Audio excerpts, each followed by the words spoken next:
Hi అండి అందరికీ welcome back to Shri Lalitha kitchen. ఈరోజు వీడియోలో మనం నేతి బీరకాయ పచ్చడిని ఈజీగా చాలా టేస్టీగా తొందరగా ఎలా ప్రిపేర్ చేసుకోవచ్చో చూద్దామండి। దీనికోసం ముందరగా నేను ఒక నేతి బీరకాయని తీసుకున్నాను అండ్ ఒక 3 టమాటాలని తీసుకున్నాను మీడియం సైజ్వి, ఒక 4 పచ్చిమిర్చి దాకా తీసుకున్నానండి। మన కారాన్ని బట్టి పచ్చిమిర్చిని అడ్జస్ట్ చేసుకోవచ్చు। నేతి బీరకాయకి మనం పీల్ తీయాల్సిన అవసరం లేదండి। సో ఇలా ఎడ్జెస్ మనం కట్ చేసేసుకుని బాగా వాష్ చేసుకుని చిన్న చిన్న పీసెస్ లాగా, మరీ చిన్నగా అవసరం లేదండి, మీడియం సైజ్ పీసెస్ లాగా కట్ చేసుకుని దానిలోకి ముందరగా మనం తీసుకున్న టమాటాలని కూడా రఫ్గా చాప్ చేసుకోవాలి। టమాటాలు మరీ చిన్నగా ఉండవసరం లేదండి, కొంచెం పెద్ద ముక్కలుగా ఉన్నా సరే మగ్గిపోతాయి। సో ఇలా టమాటాలని కూడా వీడియోలో చూపించినట్లుగా కట్ చేసుకున్న తర్వాత మనం ముందరగా తీసుకున్న పచ్చిమిర్చిని కడుక్కొని తొడిమలు తీసుకుని దీనిలోనే వేసేసుకుని ఈ ముక్కలన్నిటిని పక్కన పెట్టుకోవాలి।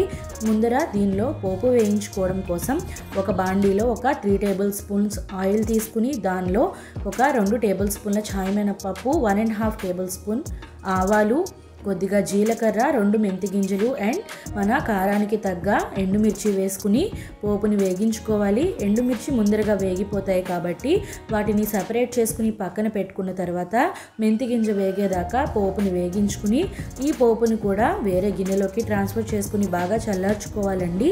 ఇప్పుడు మిగిలిన నూనెలో ఒక 1/2 టేబుల్ స్పూన్ దాకా ఇంగువ వేసుకుని ముందరగా మనం కట్ చేసి పెట్టుకున్న కూర ముక్కల్ని ఇందులో వేసేసుకోవాలి అండ్ ఈ స్టేజ్లోనే రుచికి సరిపడా ఉప్పు వేసేసుకుని మనం దీన్ని మీడియం ఫ్లేమ్ మీద మనం మూత పెట్టుకుని మగ్గించుకుంటే కొంచెం సేపటి తర్వాత టమాటాలు వాటర్ రిలీజ్ అవుతాయి అండ్ ఇందులో ఈ టమాటాల నుంచి వచ్చిన వాటర్లో ఉడకడం వల్ల పచ్చడి చాలా టేస్టీగా ఉంటుంది అండ్ ఎరోమా కూడా చాలా బాగుంటుందండి।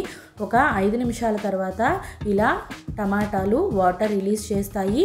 ఈ స్టేజ్లో మనం మన రుచికి సరిపడా చింతపండుని ఉట్లు లేకుండా క్లీన్ చేసుకుని ఇలా విడివిడిగా ఈ వాటర్ ఉన్నప్పుడే ఇందులో వేసేసుకుని వాటర్లోకి ములిగేలాగా ఈ చింతపండుని అడ్జస్ట్ చేసుకుని ఒక 2-3 మినిట్స్ కుక్ చేసుకుంటే చింతపండు మెత్తబడుతుందండి।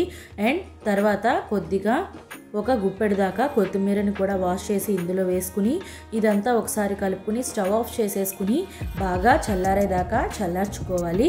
చల్లారిన తర్వాత ఒక మిక్సర్ జార్లో మనం ముందరగా వేయించి పెట్టుకున్న పోపు గింజలు అండ్ ముందరగా మగ్గించి పెట్టుకున్న కూర ముక్కల్లోంచి పచ్చిమిర్చి, చింతపండు, కొత్తిమీరని ఇందులో సపరేట్ చేసుకుని పోపుతో పాటే వాటిని కూడా బాగా గ్రైండ్ చేసుకుంటే వాటి రుచి అండ్ ఎసెన్స్ కూడా ఈ పచ్చడికి బాగా అబ్జార్బ్ అవుతాయండి। ఈ పచ్చడి మరీ ఫైన్గా గ్రైండ్ చేసుకుంటే అంత రుచిగా ఉండదు। సో ఇలా పచ్చిమిర్చి, చింతపండు, కొత్తిమీరని బాగా గ్రైండ్ చేసిన తర్వాత బాగా గుజ్జుగా కుక్ అయిపోయిన ఈ ముక్కల్ని పైన ఒకసారి వేసుకుని ఒక 2 పల్సుల దాకా గ్రైండ్ చేసుకుంటే సరిపోతుంది। పచ్చడి కోర్స్గా గ్రైండ్ అయ్యి చాలా రుచిగా ఉంటుందండి। ఈ పచ్చడి ఇడ్లీ, దోశ ఇంకా చపాతీ, రైస్లోకి చాలా బాగుంటుందండి। రైస్లోకి అయితే వేడివేడి అన్నంలో నెయ్యి వేసుకుని తింటే చాలా అల్టిమేట్గా ఉంటుంది।